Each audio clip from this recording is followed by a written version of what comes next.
네, 여러분 안녕하세요. 오늘 경익난과 토론합시다. 오늘 토론의 초대 손님은 경제과학 영역의 거장, 제가 정말 너무나 존경하는, 또 많은 이 정책의 자문의사결정에 제안을 많이 주시는 우리나라의 제갈공명, 이렇게 표현을 해볼까요? 네, 제가 개인적으로 그렇게 생각하고 있습니다. 네. 교수님 어서 오세요. 네. 네, 제가 가볍게 소개를 해드리고 처음 보셨을 분들이 계시니까 인사 말씀을 좀 부탁드리겠습니다. 일단 경제과학 영역의 이 융합학문이라고 볼 수 있는 이 영역에서 거장답게 경기도 경제과학진흥원 원장을 지내셨고요. 가천대학교 광주과기원 지스트죠에서 교수님으로 재직하고 계십니다. 정말 수십여 년을 한국의 경제 발전 과정을 지켜오셨고, 또 향후에 어떻게 가야겠다 하는 의견을 많이 여러 글과 여러 장소에서 피력하고 계시는데, 그래서 초대를 한번 해봤습니다. 네. 어서 오십시오. 감사합니다. 인사 한번 잠깐 부탁드릴까요? 네. 아무튼 모두의 우리 사회자께서 제갈공명이라는데 저는 제갈공명 별로 안 좋아합니다. 왜냐하면 제갈공명 실패한 제사예요. 그래서 저는 성공한 사람을 좋아하지 실패한 사람을 별로 안 좋아하는데 역사 네. 속에서 네. 아무튼 반갑습니다. 저는 지금 이제 교수를 소개했지만은 사실은 제가 지금 현역입니다. 저기 언론인으로 저널리스트로서 그래서 올해가 40년 넘게 지금 글을 쓰고 있습니다.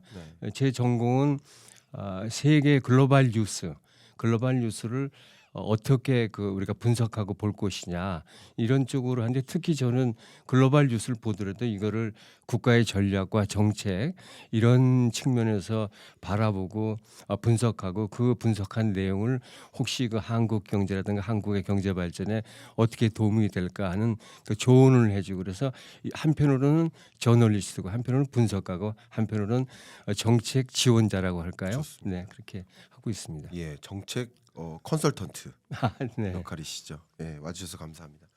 저는 사실 교수님을 워낙 자주 배워왔고, 특히 이제 뭐 우리 한국 경제의 방향성, 산업 전략, 뭐 기술 전략, 뭐 이런 관점에서 자문회의 같은 곳에서 많이 뵙고, 자문위원들의 자문위원이다라고 제 표현을 할까요? 예, 그런 네. 분이셔서 제가 평소에 학교를 떠났는데, 학교를 졸업했는데 정말 다른 여러 전문가들로부터 배우는 그런 제가 너무나 존경하는 분으로 소개를 하도록 하겠습니다. 네.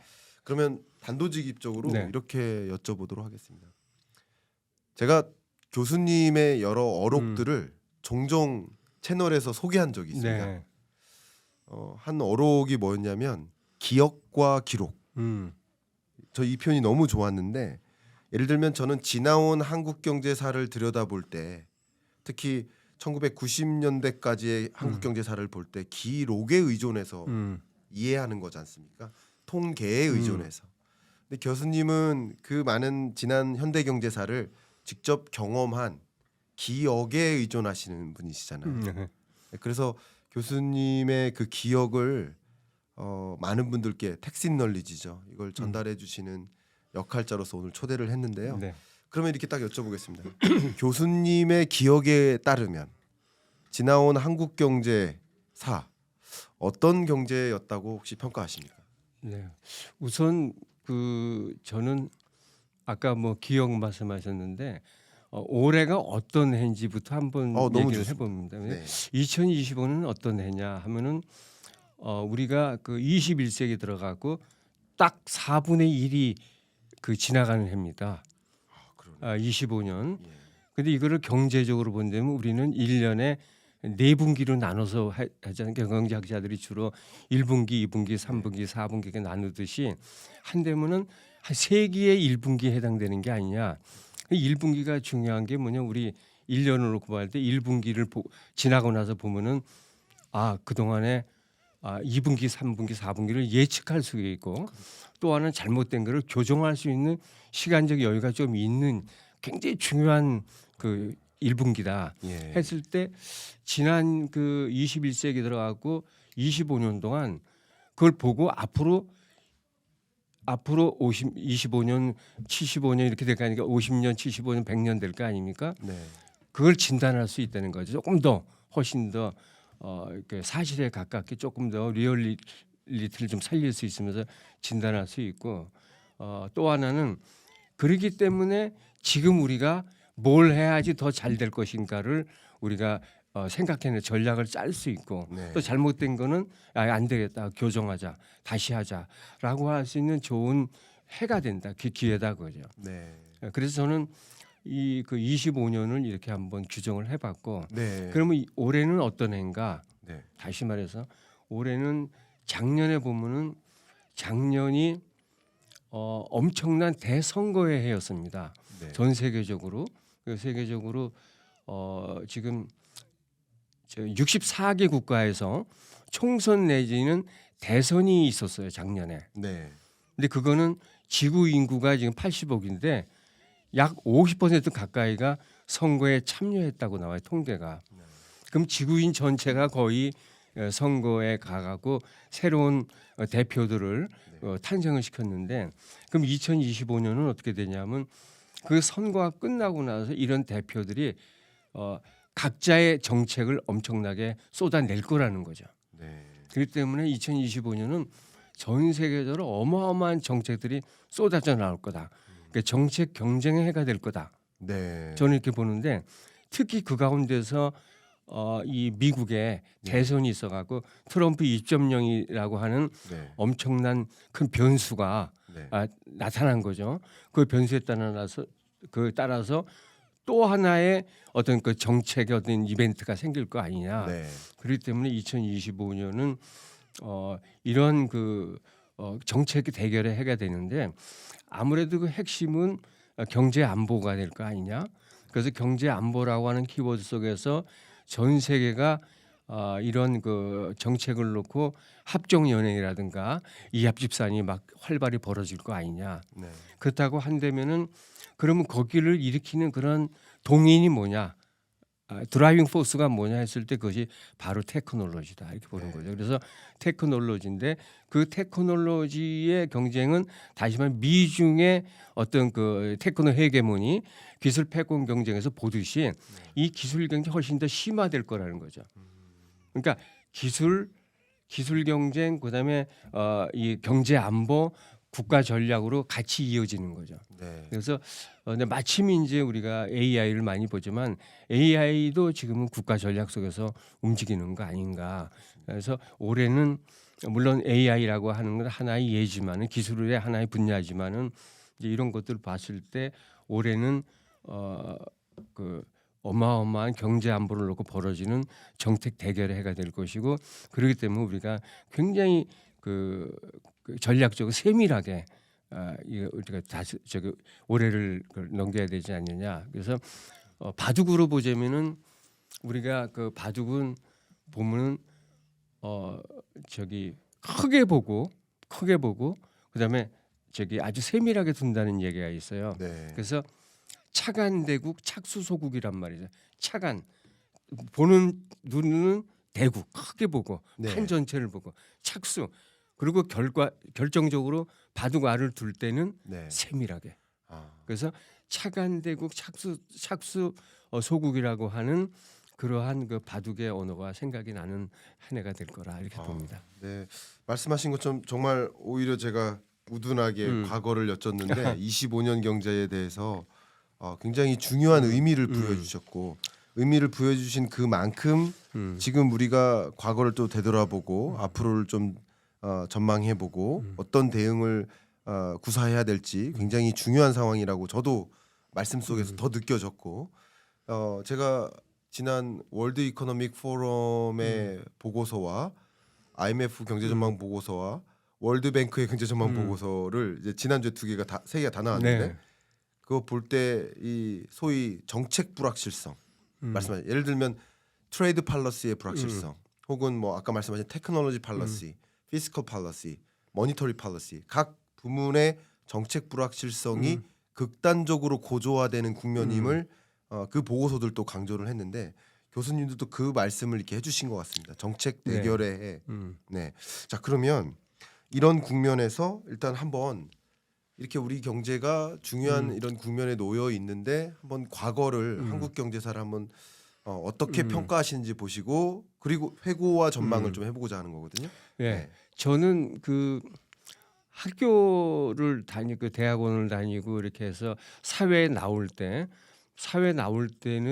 1차 오일 쇼크, 2차 오일 쇼크를 겪었습니다. 네. 그리고 언론사에 와서는 가장 크게 기억이 남는 게 이제 1985년에 이제 플라자 합의 그래갖고 이제 이 저기 그 뭐니까 외환에 관련돼서 환율 같은 환율 전쟁이 벌어지는 거죠. 네. 그 이후로 이제 쭉 이제 여러 가지 이벤트가 많이 나오지 않습니까? 그걸 쭉 봤는데 네. 그러면서 한국 경제를 보면 한국 경제는 세계와 굉장히 부침이 연동돼 있다. 세계 경제와 네. 세계 경제가 잘 나가게 되면 우리도 잘 나가고 세계 경제가 불황에 빠지고 우리도 빠니까 이렇게 철저하게 세계 경제와 같이 연관돼서 링키지가 돼가고 간 나라가 그렇게 많지는 않을 거라고 봅니다.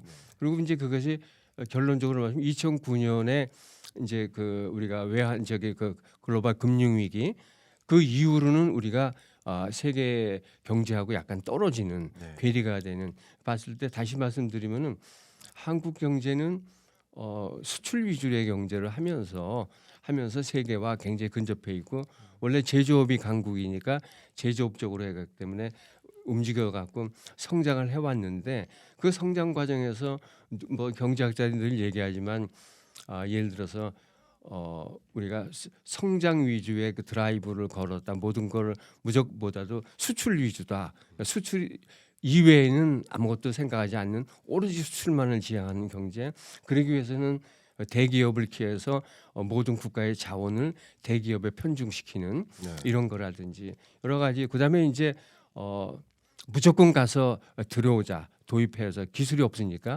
이런 여러 가지가 있는데 그것이 결국은 점점 시간이 갈수록 거의 변하지 않으면서 마지막에 가서 우리가 내온 게 이른바 패스트 팔로우 전략이었다. 네.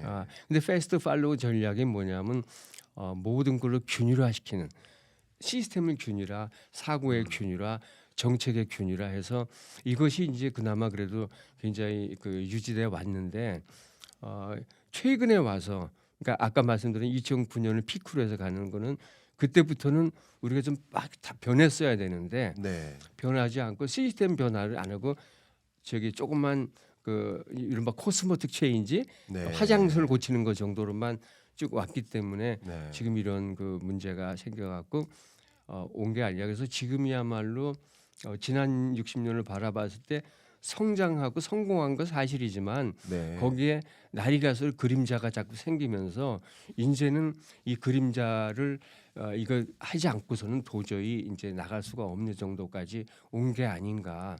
그렇다고 한다면 누가 얘기하지만 페이스트 팔로워에서 이제는 퍼스트 무버로 나가야 된다. 이것도 오래된 얘기고 하지만은 이제는 우리 고유의 우리만이 가질 수 있는 그런 정책과 전략을 좀 내놓을 때가 아니냐. 그러려면은 지금까지 나온 이른바 NIS, 내셔널 이노베이션 시스템, 국가 혁신 시스템을 완전히 바꿔야 되는 시기가 지금 왔다. 완전히 바꿔야 된다. 그럼 말씀 속에서 표현으로는 오일 쇼크도 경험하셨고 IMF도 경험하셨고 금융위기도 다 경험하셨습니다. 근데 그 동안에는 금융위기 전까지는 패스트 팔로워 전략으로서 나름 빠른 성장을 이루긴 했는데 어쨌든 그 지점부터는 성장 전략의 방향성을 좀 바꿔야 된다. 근데 이미 늦었다. 지금이라도 완전히 그렇죠. 국가 전략 방향을 좀 바꿔야 된다. 특히 NIS를 바꿔야 된다라는 말씀을 주셨습니다. 그러니까 이게 교수님이 보신 지금까지 한국 경제의 네. 총평이신 것 같습니다. 그러니까 한마디로 네. 지금 세계 경제의 그 경제 성장률이 평균이 3%가 넘어가고 있거든요. 3.4, 3.2.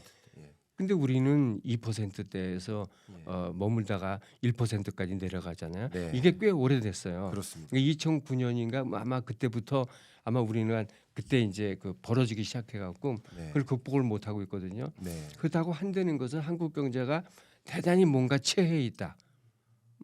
이거를 벗어나지 않으면은 예. 이제 그 안 된다. 더더군다나 예. 저출산 그 예. 고령화라는 어떤 그 굉장히 어떤 큰 마이너스 요인도 있는 거고 네. 리스크 요인이 있는 거죠. 그런 가운데서 여러 가지 사회 현상도 그렇게 좋은 편이 아니잖아요. 네. 정치는 정치대로 지금 혼란스럽고 뭐 예. 파퓰리즘이다 뭐다 그래서 이념 논쟁이 지금 심해지고 있고 경제대로 아까 말씀드렸지만 그런 60년 동안에 수출 중심 대기업 중심으로 하면서 그것이 채 극복되지 않은 상태에 내려오면서 많이 나아졌음에도 불구하고 지금 이른바 이 이제 양극화 현상이라든가 네. 이런 것을 하고 사회적으로도 그럼 사회적으로 이제 편차 사회 심지어 그런 얘기도 해요. 이제는 경제 격차, 소득 격차가 이제는 희망 격차까지 낳고 있다. 희망 격차라는 뜻은 뭐냐면 태어나는 애들 아니면 젊은 사람들이 각자가 희망하는 바가 있는데 거의 다 비슷해야 될 텐데 금수저 태어나는 애의 희망하고 네. 흙수저 갖고 태어나는 애의 희망이 처음부터 다르니까 스타트 선상부터 다른 거죠 인생에. 근데 이런 것들이 지금 우리 사회를 지금 보여주는 한 단면이 아닌가. 그래서 정치, 경제, 사회 이런 여러 가지 면에서 많은 문제가 지금 노출되고 있는데 이거를 한꺼번에 할 수는 없지만은 일단 하나하나 태클하는 것도 중요하지만 이 전체를 한번 좋은 방향으로 가기에는 벡터를 바꿔주는 시스템 개혁이 필요하다. 그래서 새로운 NIS가 필요할 때가 네. 아닌가. 네.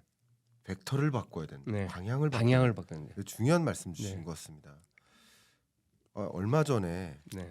너무나 화제가 됐었던 엔비디아 젠슨 왕 CEO가 삼성전자를 가리켜서 열심히 하고 있다는 건 인정하면서 아예 설계를 다시 해야 된다.